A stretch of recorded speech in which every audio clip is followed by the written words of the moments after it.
નરસિંહનગરમાં અમારા અધિકારીઓ ગયા હતા, એના વિષયમાં આજે નિવેદન પણ થયું હતું.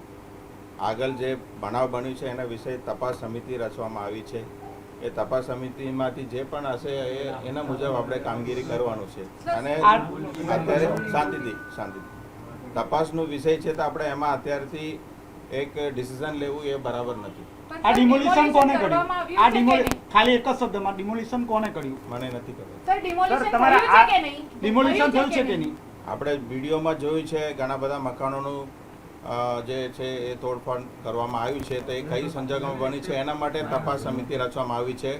એટલે હું આપ સૌને વિનંતી કરું છું કે તપાસ સમિતિની રિપોર્ટ આવે ત્યાં સુધી થોડું શાંતિ. તમારી જાણ ડિમોલિશન કોના ઈશારે આવ્યું છે? અધિકારી આશિષ નાયકે જે ઇન્ટરવ્યુ આપ્યું એમાં કહે છે ભૂતિયા ડિમોલિશન નથી એવું કહે છે ને પોતે કબૂલ કરે છે. શું કહેશો? તમારા ઈશારે ઇન્ટરવ્યુ આપ્યું છે? એ રિપોર્ટ આવે તો તમારા કેવા પર ઇન્ટરવ્યુ આપ્યું કોના છે? ઈશારે આવ્યું છે? મારા રિપોર્ટ એક જ એમને બોલવા દે. તમે પછી આવો. એ પણ સક્ષમ અધિકારી છે, ડેપ્યુટી કમિશનર છે, ઝોનના ઇન્ચાર્જ અધિકારી છે. એ તે ઝોન માટે એ જ કમિશનર કહેવાય. એ તો રજા પર હતા, તો શું વાંધો છે? તો એને ક્યાંથી આ ડિમોલિશન વિશેની માહિતી મળી? તમારી પાસે નથી તો એમની પાસે એમને કેવી રીતે? પૂછો. મને પણ રિપોર્ટ મળ્યું છે. એમને પણ 8 તારીખે સાહેબને પૂછ્યું કે સાહેબ અધિકારીઓ સ્પોટ પર દેખાય છે તો શાના માટે તપાસનો ઢોંગ કરવામાં આવે છે? વિડીયોમાં અધિકારીઓ દેખાય છે. વહીવટી પ્રક્રિયા કરવાનું હોય. અમે એક સરકારી કર્મચારી છીએ, નિયમોથી બંધાયેલા છીએ, તો અમારી પ્રોસેસ પ્રક્રિયામાં અમારે જવાનું હોય છે. સાહેબ 14 દિવસ પછી આજે ખુલાસો કરવામાં આવ્યો. 14 દિવસ પછી આજે ખુલાસો કરવામાં આવ્યો. જ્યારે માહિતી મળશે ત્યારે જ ખુલાસો કરવામાં આવશે. નાસિરનગરના લોકો છે એમને નોટિસ આપવામાં આવી હતી સર.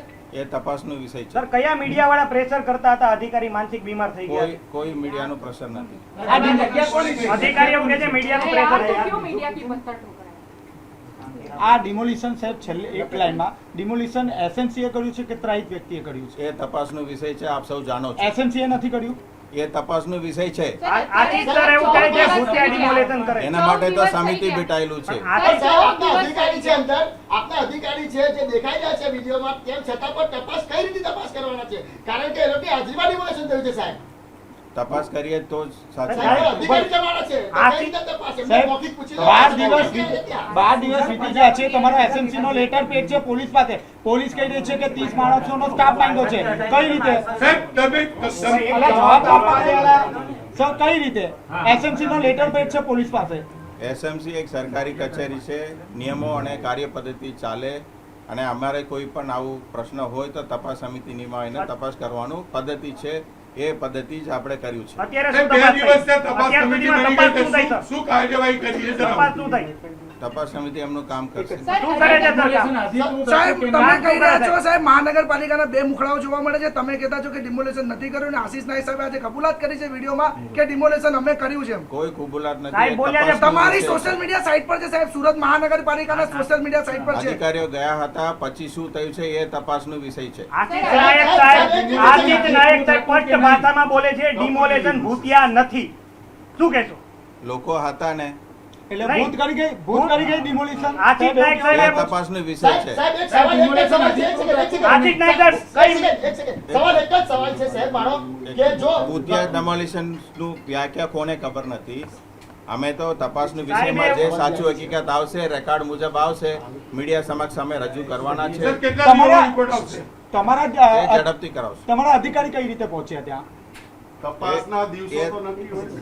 તમારા અધિકારી કઈ રીતે પહોંચ્યા હતા? એ મારી પાસે વિગત સાહેબ, છે. સર, તમને કઈ ખબર દેખાય મારી પાસે જે તમને રિપોર્ટ- તમને કઈ જાણ જ નથી તો તમે ખાલી તપાસના નામે આટલું બધું ચલી રહ્યું. તપાસ ચાલશે ચાલશે. આપની જાણ બહાર જાય છે SMC સમજાના ઘેરામાં છે અત્યાર સુધી શાંતિથી બંને મને 1 મિનિટ સાંભળો. થોડું સમરી કહી દઉં છું. હા આ સુરત મહાનગરપાલિકામાં લગભગ 70 લાખ લોકો વસે છે. 9 ઝોન કામ કરે છે. એની અંદર ડેપ્યુટી કમિશનર છે. ગેરકાયદેસર બાંધકામ અને ઘણા બધા જે રજૂઆત છે આપ સૌ પેપરમાં લખો છો એમાં રોજે રોજ કામ થાય છે. આ બધું કમિશનરને પૂછીને ના થાય, પદ્ધતિસર અને નિયમ મુજબ થાય. એની અંદર ક્યાંક ને ક્યાંક રજૂઆત આવે એની તપાસ કરવાની જવાબદારી કમિશનર તરીકે મારું બને છે. એ જવાબદારી હું નિભાવ્યું છે.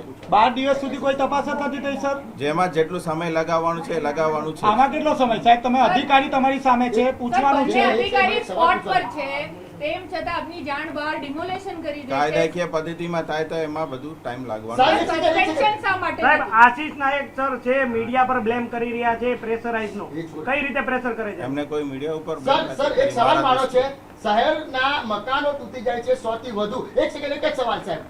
એ વાત તપાસ કેમ મકાન તોડો પહેલા કેમ વિચાર્યું નહીં? કારણ કે 100 મકાન તોડ્યા આ રીતે આખું શહેર તૂટી જશે સાહેબ અને પછી તપાસ કરવામાં આવશે. તમે એમ જ કહેશો મને નથી ખબર. વિચાર્યા વગર કરવું એ ખોટી વસ્તુ જ કહેવાય, હા. પણ એ સાચું શું થયું છે એ જ તપાસનો વિષય છે.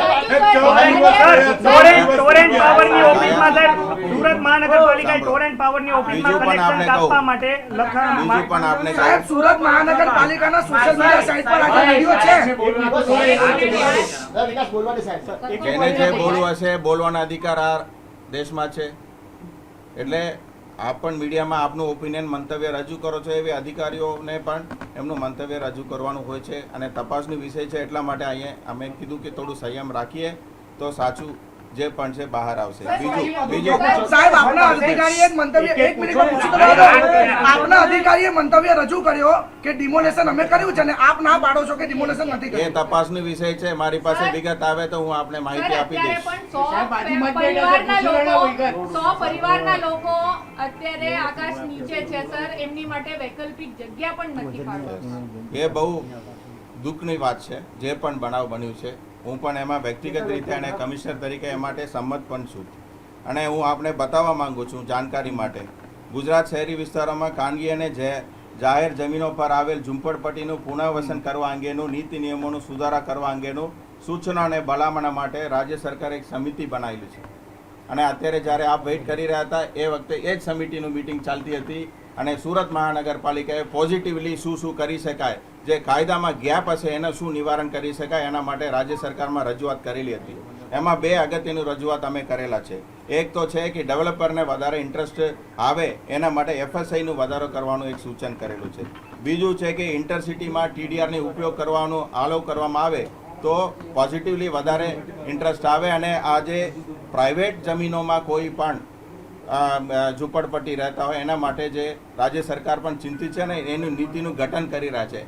આવડા મોટા શહેરમાં 30,000ની કર્મચારીઓ જ્યારે કામ કરતા હોય ક્યાંય ને ક્યાંય ભૂલ આવશે તો એક વડા તરીકે એક વડીલ તરીકે આ સંસ્થાને શિસ્ત લાવવાની મારી જવાબદારી છે અને રાજ્ય સરકારના કોઈ પણ નીતિ નિયમ કાનૂનની અંદર રહીને એ કરવાનું હું પ્રયત્ન કરીશ. આપ સૌ એમાં નિશ્ચિંત રહેશો અને એમાં અત્યાર સુધી જે બનાવ બન્યો છે એમાં કોર્પોરેશન તરફથી અહીંયા અધિકારીઓ ઉચ્ચ લેવલ તરફથી કોઈ પણ દબાણ કે પ્રશ્ન લાવવામાં આવ્યું નથી અને કોઈને એમાં ઇન્વોલ્વમેન્ટ પણ નથી.